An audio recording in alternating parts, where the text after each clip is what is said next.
Well, if you haven't figured it out by now, my favorite topic is mental fitness, and I'm often so deep into it that uh, I realize I'm speaking my own language, and people will ask me, like, "Well, what does that? What does mental fitness mean anyway?" So, what I like to do is use mental fitness um, as like an analogy. Well, today we're going to be talking with someone who's actually walking the walk and talking the talk. He's standing in the intersection of mental fitness and physical fitness.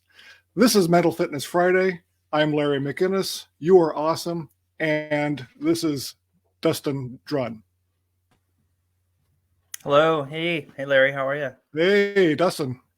So, uh, Dustin, who are you? What's your gig? And why the hell should we care? Oh, well, I'm glad. First off, I'm glad that you didn't ask me in haiku. I Yeah, appreciate that. Well, my name is Dustin Droen. I live in Sacramento, California. I'm a real estate agent here professionally, but I dabble in the coaching side of things, but not really. I mean, it's more about you know, being kind of a light to shine on everybody all the time. So it's not even about like being kind of specific to coaching, but I'm part of our podcast. You and I are brothers on the X-Men Roundtable podcast, and really enjoy doing that and providing that kind of insight for people that might be looking for some sort of resource to lean on that's out there in the world today.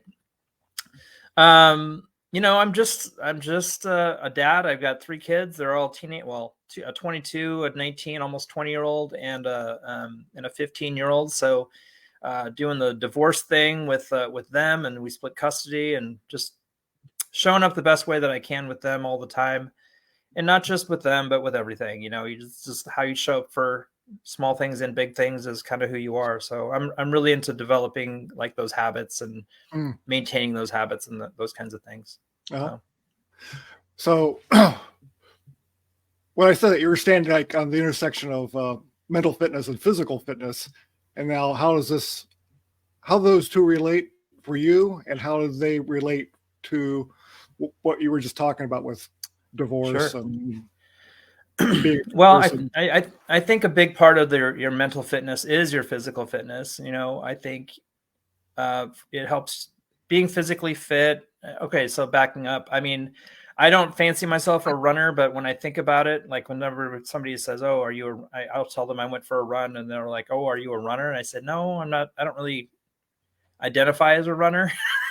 But when I think about it, going back, to my 20s, I think I watched old videos of me, and somebody asked the question like, "What'd you do today?" And I'm like, "Oh, I went on a 5-mile run." And I'm like, "I guess I am a runner, I guess." But I hate running. I hate doing all that stuff. But throughout the course of my life, I've always done things that were like, physically challenging or whatever. I was an athlete in high school, and I was an athlete in college a little bit. If you can call being a college cheerleader an athlete, but I guess we were. And just always been kind of focused on my fitness and how I look and how I feel. I go to the gym pretty much 5 days a week, if not 6 or whatever. I try to take a day off, but I do still go on jogs. I don't classify them as runs. I call them jogs, because I'm like, I'm gonna run until I get tired. But the crossroads between physical fitness and mental fitness for me is that the physical fitness part gives me an avenue, or gives me I guess it's a conduit, like a fast track towards my mental fitness, because it gives me chances to like decompress and think about my day. And especially when you're on a run or something like that and you've got time to think, a lot of people put like music in their head. I listen to positive mental attitude stuff when I'm running or doing whatever. I'll listen to like a podcast, or sometimes I listen to our podcast.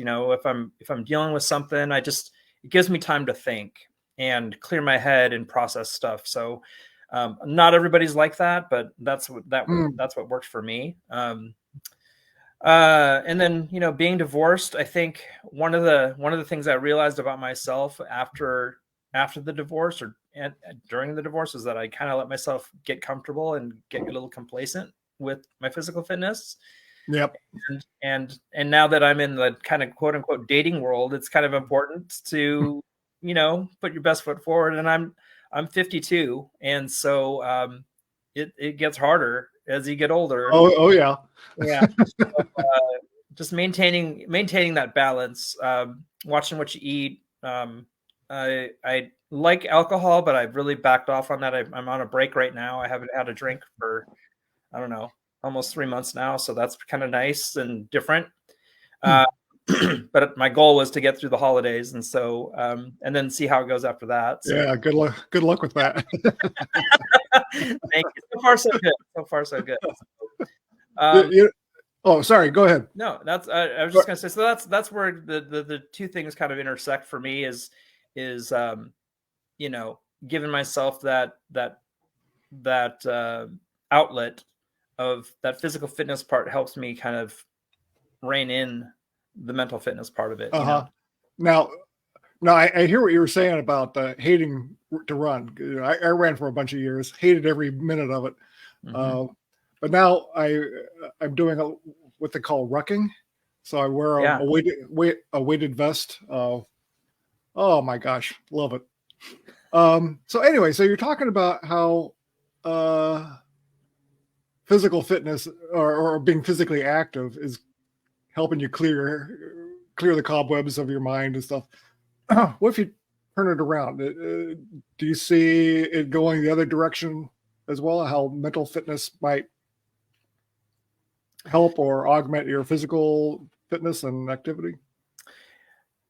How could mental fitness augment your physical fitness? Yeah, sure. Yeah. If your goal is, to get, let's say your goal is to lose weight, and let's say you want to get down to a specific number. Let's say, for me, okay, so here's some physical or some personal information about Dustin is I'm 5'4", and I weigh roughly 195, which is heavy for a guy who's 5'4". But but it's not like I'm like obese. Although it's the charts pure would muscle, say, I'm sure. Yeah, well, it's not pure muscle, but there's a lot of muscle there.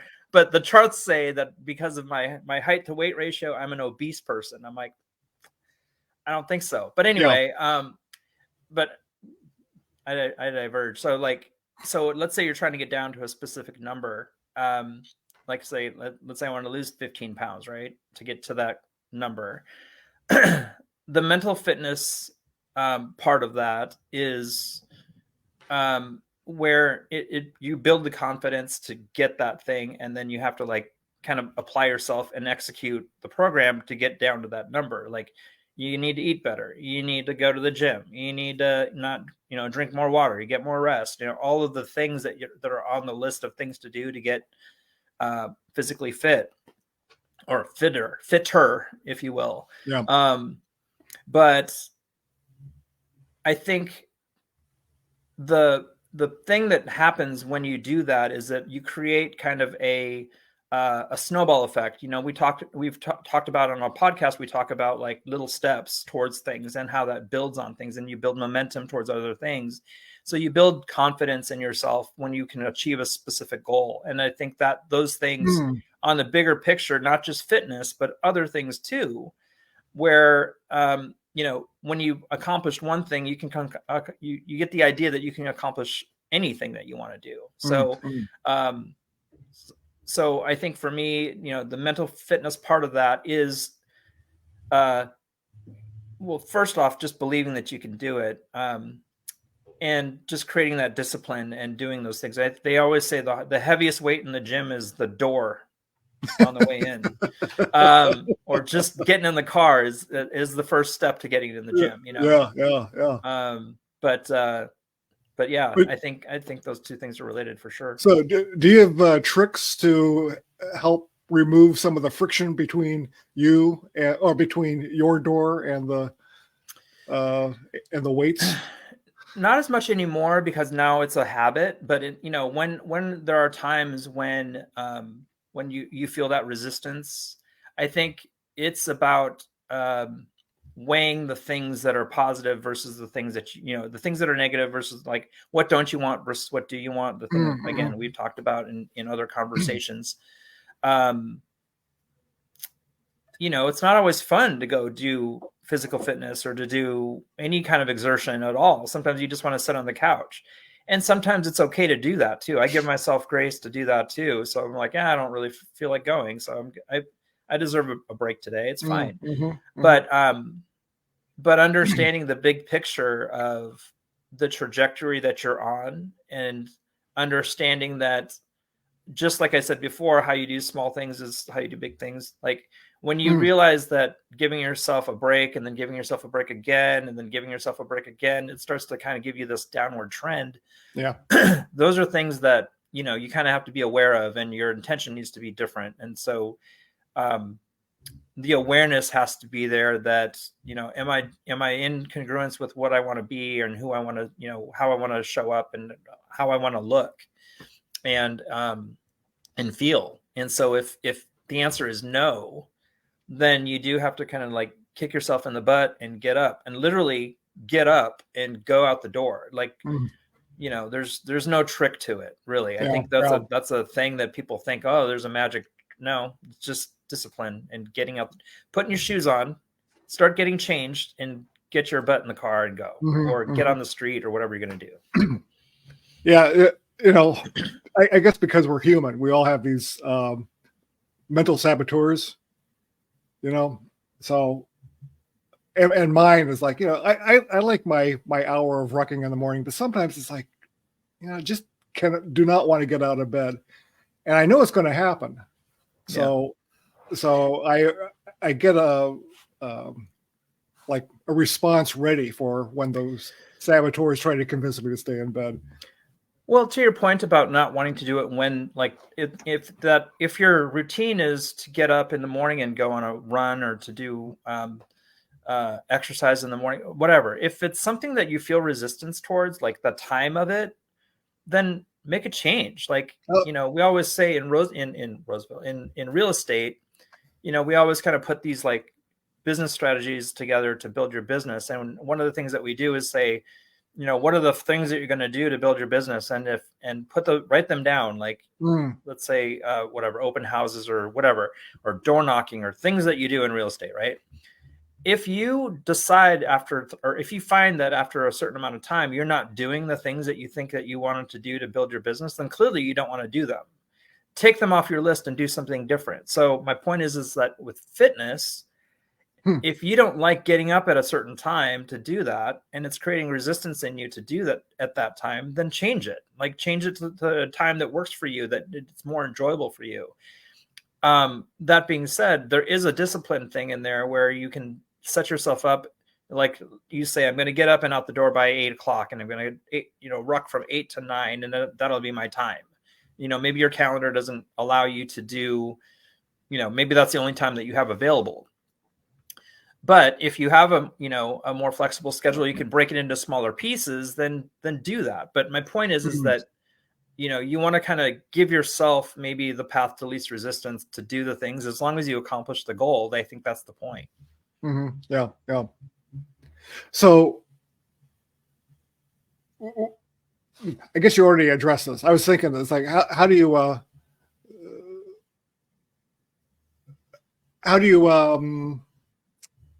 check in with yourself, when you get those dips and confidence maybe, or so for me, I mean, I check in on myself. It's part of the mental fitness, part of the big mental fitness part of that is, and I'll use a metaphor. When you're in the gym, you look at yourself all the time. You're always looking at yourself. You're very vain when you're looking at the gym. You're like, how do I look? How do I feel? What does my stomach look like? What do my arms and chest and shoulders and legs and butt and whatever look like? And so all of those check-ins, literal check-ins on yourself and how you look, you need to be doing that in your mental fitness as well. How do I feel? Where am I at with this today? How you wake up in the morning and you're saying, okay, where am I at? Like, what's my baseline today? What do I want to go? Where am I starting from? Where do I go from here? And so having that kind of, for me, having that, that sort of, barometer or whatever, that, like I said, the baseline, it can give you an idea of what you should be focusing on for the rest of the day. And and where are you starting and where do you want to finish your day? And again, I've always talked about trajectory, and there are going to be days when you're not going to accomplish the goal that you want, which is improving or increasing or whatever. You're going to have a day of slippage where you're like, oh man, this didn't go well today at all, and that's okay too, so long as you're aware of that and can make adjustments, going forward to the next day or whatever. But, we've also talked in the past about moment to moment changes and decisions and being conscious of how you are from moment to moment. So we all have choices throughout the day to kind of decide how we're going to deal with things as they come. And those are mental check-ins too. Like, how am I going to deal with this thing, that anything that comes to me today, how am I going to handle it? Like, am I going to handle it with gratitude, or am I going to handle it with irritation, or, some sort of negative emotion or response? And for me, mental fitness is about saying, whatever shows up to me today, I'm going to handle it I'm going to act like I'm going to take it with gratitude. I'm going to take it as an opportunity. I'm going to analyze whatever this is in front of me, whatever the situation, whoever the person, whatever, and figure out how to best fit it into how I can grow into the next version of myself that we always talk about. Yeah. Nice. All right. And one last question, in 10 words or less, what do you think the Minnesota Vikings should do about their quarterback situation? 10 words or less. Start over. That's less. I don't know. I've been a Vikings fan for my entire life, and it's one of those things that it's funny we're talking about mental fitness, that it's been a character building thing for me, football. So nice. Yeah. Well, Dustin, thanks for joining me. How can people reach out to you if they want to date you? I don't know. Or I just got off all the dating apps, so I met somebody, and so I told her I would just be pay attention to her, so that's what I'm doing, which is nice. But I'm on Facebook. You can find me just on Facebook. I'm on LinkedIn. I'm on Instagram at Dustin Droen, Droen. I'm also, like I said, we're on this podcast together, the X-Men Roundtable. You can find us there on Apple and Spotify and Google and Anchor, and I think there's 10 different platforms you can find us on. So, and then my email is drundustin@gmail.com. If you ever want to shoot me an email or just ask me any questions or whatever, I'm happy to chat. Nice. Yeah. All right, Dustin, thanks so much. Have a great day, and everybody out there, have a great rest of your Friday. Have a great weekend, and I will see you next week at this time on Mental Fitness Fridays. Thanks, Larry. Thanks for having me. You bet.